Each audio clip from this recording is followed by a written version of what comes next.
Good morning， 今天我们有一个很重要的任务，我们现在要去他明年要读的小学，今天要先去面试，还不知道会被问什么问题，略紧张，先去看一下，看一会儿能不能回答到老师所有的问题。包括去年年底的时候，我们不是有去登记好他的名字，还有3月份的时候，3月初我们有去参加 Open Day 等等，然后都把我们的名字放在了整个 waiting list 的第1位。所以呢，当他们的那个 admin 打电话给我的时候说，我们现在要开始面试咯，请问你想要什么日子？然后我都直接跟他讲说，请给我你的第一个 available 的时间，我只想要第一个，因为他们现在的据我所知，就现在想要再报名跟再去参加面试，已经排到5月底之后了。所以很庆幸我自己还算是排在非常前面的位置，应该是第一个参加面试的。然后很紧张，我们前几天已经在家里各种练习问题，想说如果校长问我们这个问题我们要怎么答，问我们那个问题我们要怎么答。好啦，我们现在快要到了，然后先把车停一停之后就走过去，应该很快。我们的安排是9点钟，现在是8点42分，已经要到了，我们稍微早一点点到，这样比较有心理准备。面试完了之后再来跟你们讲整个面试的过程和被问到哪些问题吧，一会儿见，拜。我们到了，非常准时的到达，现在准备进来了。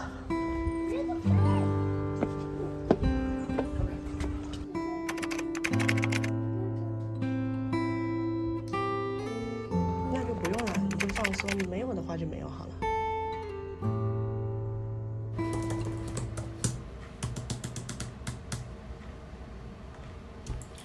好，刚刚已经把小孩送走到幼儿园，然后已经结束面试，然后也非常庆幸的是面试通过了。所以我想说，趁我现在还整个题目全部都还存在我脑海中，还没有遗忘的时候，赶快来把刚才问的所有的这些问题来跟你们做一个分享，因为我已经把它们全部都写在我的 iPad 里面。所以澳大利亚的教会学校他们的面试问题中到底会问哪一些问题，是我们可以提前先准备一下什么之类，然后可以增加我们被面试通过的一个成功概率。所以以下仅仅是我个人的浅见，是我整理好的刚才所有的一个回忆，那可以分享给大家，如果对你有用的话。好，所以首先呢，他问我们父母的问题就是说，你们认为你们小孩的劣势在哪里？他的优势又在哪里？优势是我讲的，然后劣势我是让我老公讲的。优势我讲我女儿，就是我说她的行为等等都非常好，然后她非常善于表达自己的情感和自己的所思所想，然后他每天放学回家都会跟我毫无保留的分享他在学校发生什么事，有开心的有不开心他都会跟我讲，所以我可以第一时间了解他在学校发生的情况，这个是我觉得他的优势，因为他非常善于表达。劣势的话他有讲的就是他在社交上面的技能可能会稍微有一点薄弱，当然他其实并不是说跟小朋友沟通啊等等有障碍，而是他最开始其实很多小朋友到这个年纪都会有一点在刚开始还没有熟络的时候会有一些小害羞啊等等，或者比如说人家已经是朋友，例如已经是有2-3个这样的好朋友，一个小团体，他会比较不知道怎样去加入别人，他就觉得好像有点难以加入，就其实是有点害羞，他不知道该怎么去启齿说我要怎么去加入你们。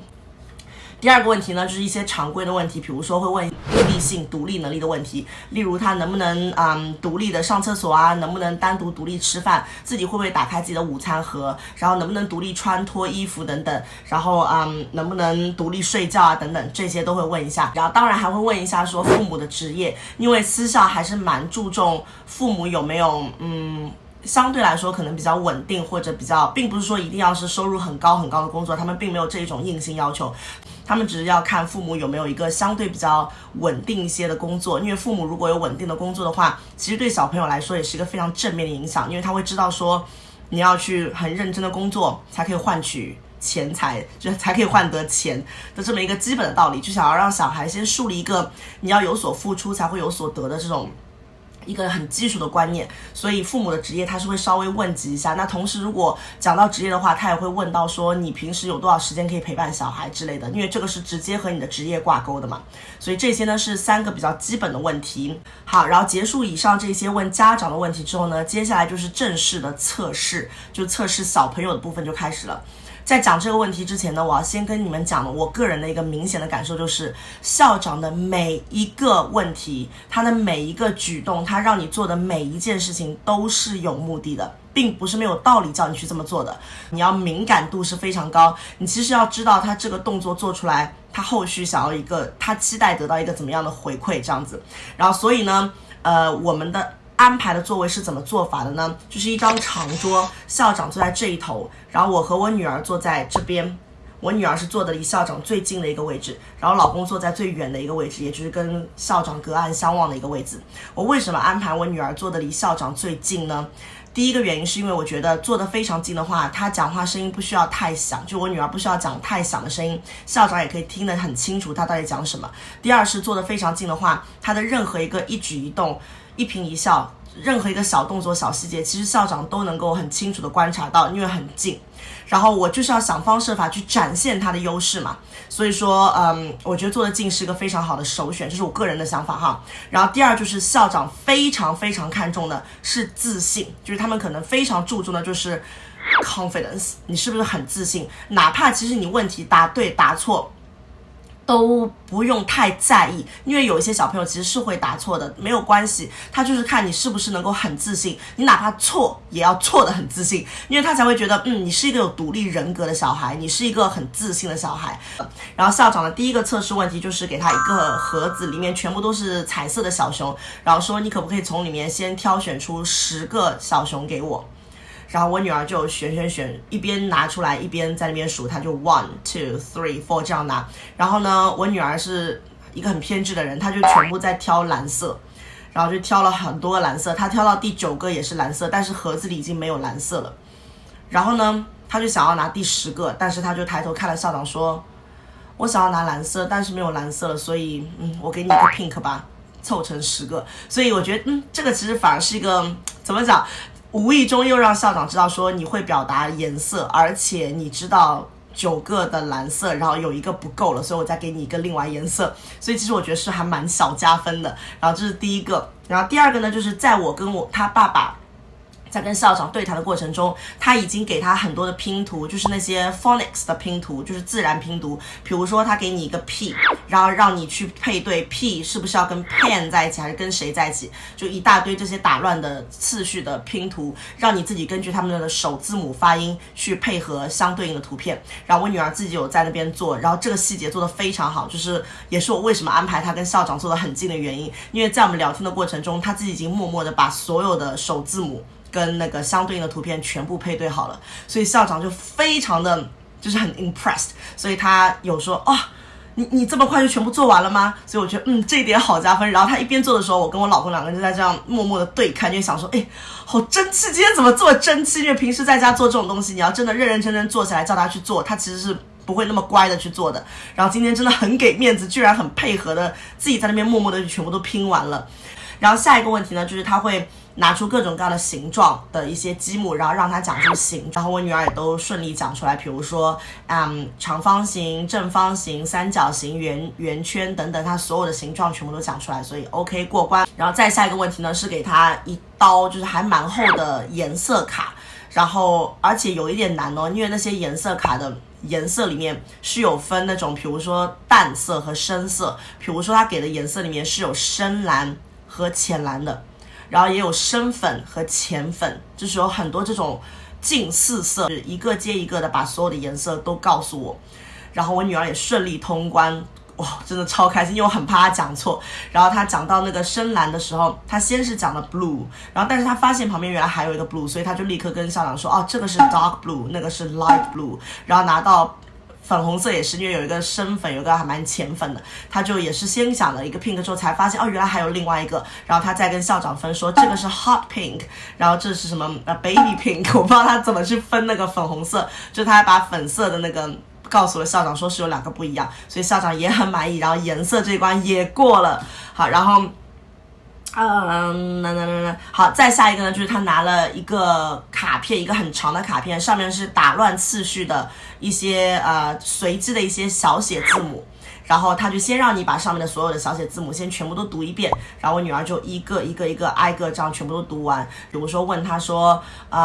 giraffe starts with which letter， 那刚好因为我每天都有在家跟阿丽萨教这些 phonics 之类的东西，所以包括我现在墙壁上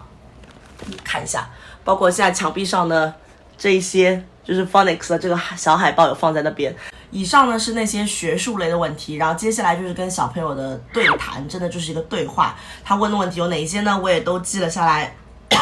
第一个问题，他就问他说：“你现在最喜欢学校里的什么？就是你现在的学校，你最喜欢你的学校里的什么东西？”然后他就会跟老师讲：“我现在最喜欢什么什么什么，我喜欢在学校里面玩什么什么游戏之类的。”然后第二个是说：“那你喜欢我们学校的什么呀？”因为上次我们有去过 Open Day 嘛，所以有小朋友们带着我们做了一个整个学校的一个 tour， 所以老师就有问他说：“那我们学校有什么东西是让你觉得你很喜欢的吗？”然后阿丽萨就回答他说：“哦，我很喜欢你们学校的操场，我很喜欢你们学校的那个canteen， 我很喜欢你们学校的什么什么什么。”就是他有把自己喜欢的东西都讲出来。然后呢就让他把名字再写出来，就开始考他写字的部分，然后就给他一张纸，上面都是一排一排已经都安排好印好的问题。第一个问题就是写下你的名字，好，然后第二个是tracing， 这个就很简单，他就只让他 trace， 比如说一个这样的线，然后让他拿着笔根据这个线的图形给他 trace 出来就好了。然后再接下来是让他把 A 到 Z 全部讲出来，然后阿丽萨就唱了一首。他就整个用唱说 A B C D E F G， 然后全部唱完之后还说 Next time won't you sing with me 之类的。然后呢最后还有问他说你还喜欢吃什么食物啊？你最喜欢吃什么食物？然后他讲食物的时候，他讲的是中文蛋炒饭。校长其实非常好的是，他有在整个面试开始的时候就有跟我们讲说，接下来我问的问题可能会有简单，也可能会有难。他现在还非常非常的小，所以如果一会儿在回答的过程中有一些讲错的地方的话，你们不用非常的担心，不要太紧张，也不要给他任何的压力，就让他自己来回答就好。你们尽可能不要去提醒。所以这个是校长最开始就有跟我们讲好，在整个全部都完成之后，因为阿丽萨的问题其实有全部都回答对，然后呢，我自己还有额外做的一些东西，就是我有带了一整个文件夹，然后这个文件夹里面就是我跟校长说其实已经完成了，我说他不是要 confidence 吗？所以我想说那我就应该自信的展现给你看，我就有稍微带了一些平时我们在家里我有跟他一起做的一些，比如说这种行为本啊，就是我有把他平时做的这些都拿给校长看，就是怎样去纠正他的行为。像这个他讲的就是 I can calm myself down， 然后就有 4 steps to calm myself down， 然后我就让他自己去做贴纸跟下面写好，比如说这个就是 count to 10， 然后全部都给校长看，然后校长就很说这个我们学校也会让学生们这样去做这个字是他自己写的吗？我说对，都是他自己写的，然后校长就很开心。然后还包括之前做的这些我让他写的 secret message， 就是他刚转到现在班里的时候他还有点不是很适应，不是有时候会哭吗？我就让他把心里跟自己讲的一个承诺写下来，所以他就有写说 I will try not to cry and be happy at school， 所以我就把这个都给校长看。当然其实都是在我陪伴的过程中写的，所以我觉得其实拿给校长看，一方面是为了让他看到说这些字是他亲手写的，另一方面其实会让校长看到是你这个家长平时是有在陪他的，你是明显有在花时间陪伴你的小孩，因为这种作业一看就是不可能是他自己一个人写出来的，一定是有家长陪着的。然后这个是我让他写的 What to do when I make a mistake， 他有写的就是 Say sorry, forgive myself, breathe and try again，Tell myself it is okay to make mistakes. Be honest with myself and others. Talk about it with others and don't stuck in shame. 就是我觉得这些很好，因为我也会，大人其实也可以从跟他的一起的 brainstorm 里面学到很多，因为我不知道他会跟我讲出说 forgive myself， 我没有想到他会讲这句话，就是原谅自己，我就觉得对啊，如果做错事就是跟自己和解，原谅自己，就是很简单的一个道理，就是2个字 forgive myself， 但是确实连大人都不知道，大人要学习的事情。像是这些 tracing 我也都带，因为我知道可能会有 tracing 的问题，所以我就让他看到说他平时就有写 tracing。然后呢还有一些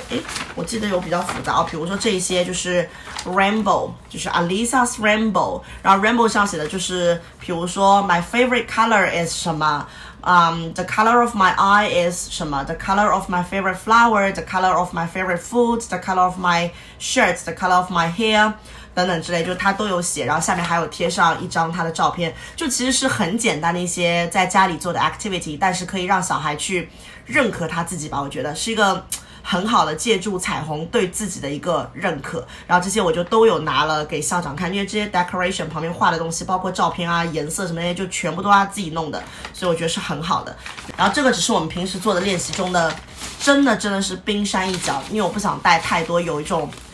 太可能觉得我在炫耀，但因为他们很在意自信这个东西嘛，那我想说我还是要带着的，我为什么不带？既然平时已经有做了这么多，我干嘛不带在身上？所以我觉得家长们千万不要有这种想法，觉得说啊，我们如果带太多，会不会觉得哎呦，你们怎么这么爱炫耀，你们怎么这么爱怎么样？没关系，就带，为什么不带？这本来就是他自己亲手做的作业，这个就是这种 moment， 就是 interview 的时候，你不是应该带自己的履历吗？大人 interview 也要带自己履历，那小朋友 interview 为什么不可以带他平时做的一些作业？所以我觉得这个是很合理的。如果你们平时有在家里真的陪他做一些东西的话，就带在身上，以备不时之需。再次声明，就是并不需要你真的把问题全部都回答正确，你是可以犯错的。他只是要看你在整个回答问题的过程中，是不是一个能够有独立作答能力的小孩，是不是够自信和够果断，能够自己去做出选择的一个小孩，这个是他最看重的。所以我觉得真的答对答错没有你想象的这么重要，因此不用觉得说啊，你现在开始每天一定要开始给我写，你每天一定要开始写怎么样？我也会看他的状态，如果他的状态今天是蛮开心蛮好的话，那就我会陪他多做一会儿。如果他今天觉得有点累，状态不是很好，不是很想做的话，那可能就少做一点，就早点结束这样子。所以还是看小孩子每个人当天的一个状态这样子。好啦，然后这个就是刚才面试的一个过程，然后接下来要带他去上芭蕾舞课了。好啦，我们一会儿芭蕾舞课再见。 Let's be nice to yourself. Listen to your teacher and be nice to yourself and your friend. And when your friend don't play them, and our best friends, Winnie Pooh Pooh, just walk away from him.